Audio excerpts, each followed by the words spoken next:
The benefits are really quite several in automating government. First, as I've told you, we have reduced human interaction. Corruption in Uganda is mainly because everything done in government gives a lot of power to those officers who have to sign them off. And they meet in these meetings of theirs, in a hotel like a Serena here, you will find people meeting to do procurement. Someone is asking them to favor them, and then they get money out of them. But with the now EGP, when we put it on the system, that transparent for this supply, and the best bidder put up this price, and the evaluation was done this way, and any changes in the bid prices can be can be tracked. There is an audit trail that would help in enhancing transparency. For me, that's fundamental. Secondly, we are going to reduce the delays. Procurement in Uganda has been delaying a lot because there are so many steps which are archaic, you know, people reading volumes of files, taking time. Sometimes the files get lost. Someone left it on a taxi as it was moving. Now everything will be in one place on the computer, and therefore it's going to quicken decision making. It is also going to help us by reducing the cost. The cost we have been incurring, especially on the side of private sector. Those bid papers they have to pay and prepare and so on. So private sector is going to be the #1 beneficial of this system, because it's going to reduce the cost of bidding for government work and supplies. That you can now go on the system and advance your bid without paying a lot of money, that like the way they have been paying, and in most cases they don't even get the business, you lose money. Now that is going to go down.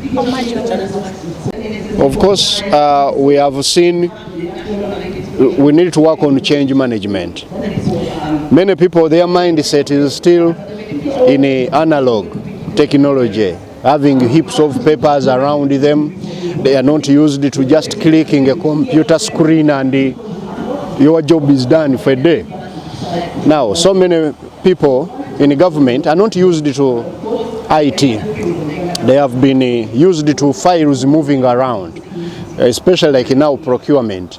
You get the file, move through different layers of bureaucracy. And sometimes it's not necessarily for corruption or what, they are just used to that way of life. Now changing, like especially someone signing an e-signature may sound to be a bit risky, or someone is not actually feeling that he's signing something, he has not seen his signature on a paper. But with the time, I think we are going to work on that, and it's part of this re-engineering program we are doing with the EGP to teach all of the government people and the private sector even that we can do things differently. For me, that's the fundamental challenge we have been facing. The capacity of the system, that one has been sorted.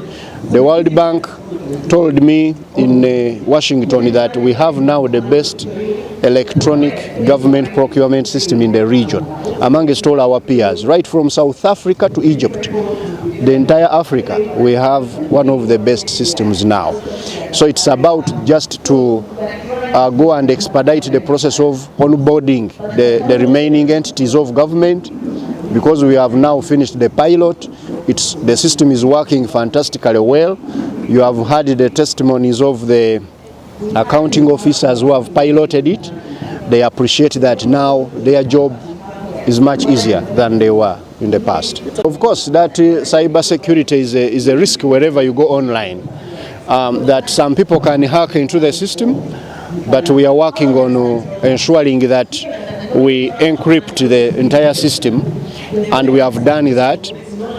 You will need several layers of entry for you to be able to get into the system or to take advantage of it. So cyber security is always a risk, but it is now a very well managed risk in the global space.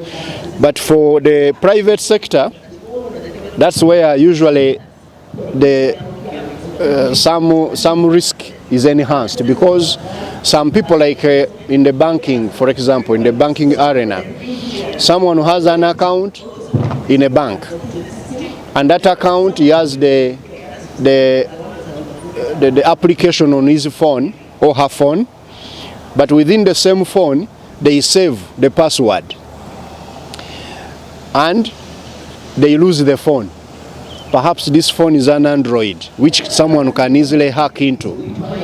So once somebody enters the phone, he gets the password, he has already the bank account, and this person who has lost the phone is not very much aware of the processes he has to take. For example, that whenever you lose a phone, immediately report to the bank to block that account.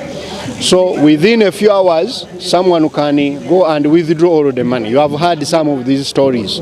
That is cyber security awareness. And we are going to do this as far as procurement is concerned with our private sector players, so that they know how to protect their information. People don't use their information to, for example, to put them at a disadvantage in the bid.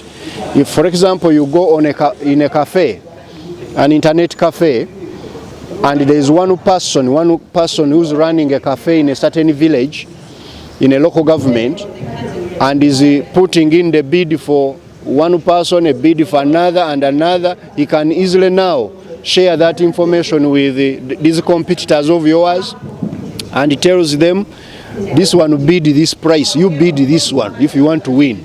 Already you have cheated the procurement. That's why we need to make the private sector aware that it's not good for you to go to an internet cafe and do a bid. Go and sit down with a private person, you have your computer, and upload your bid.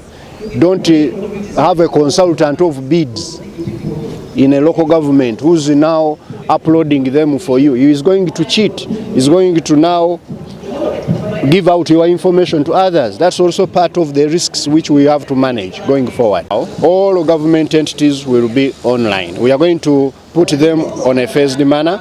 So far we have put 36.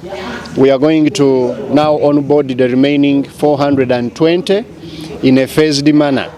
But within 2 years, all our government entities should be on this. So we should say comfortably, by the end of financial year 25-26, we should have the entire government on EGP.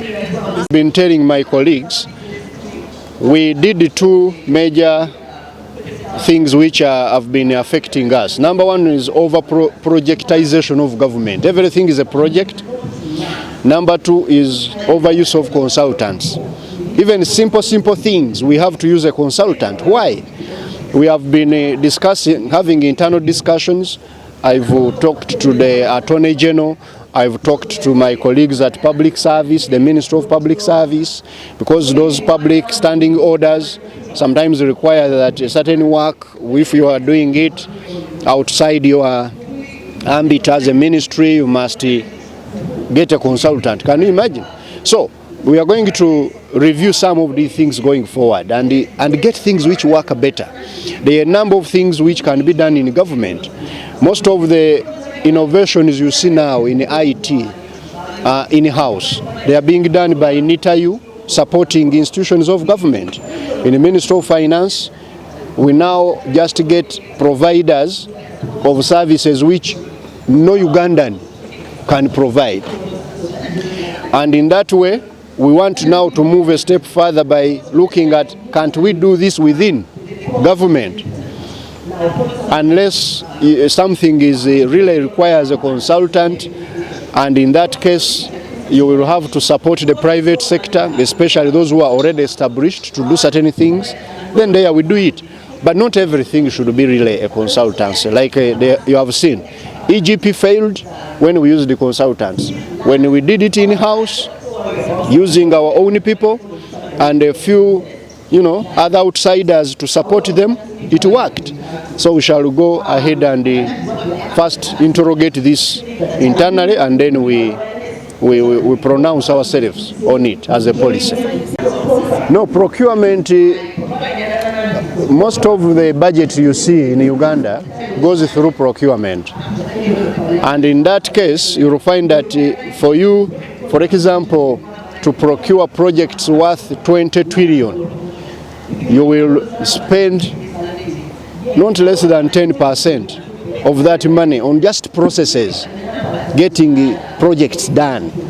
Now, this money is likely to be saved and be spent on other things. But for me, the greatest saving which is going to happen with the electronic procurement is on the side of private sector. The private sector, people have been suffering a lot to do business with the government because of these unending bureaucracies, red tape. So many people involved in buying some simple thing, like buying a ream of paper in the government. It involves so many signatures. This, that. This one should give an objection, and now we would want to make this quite simple.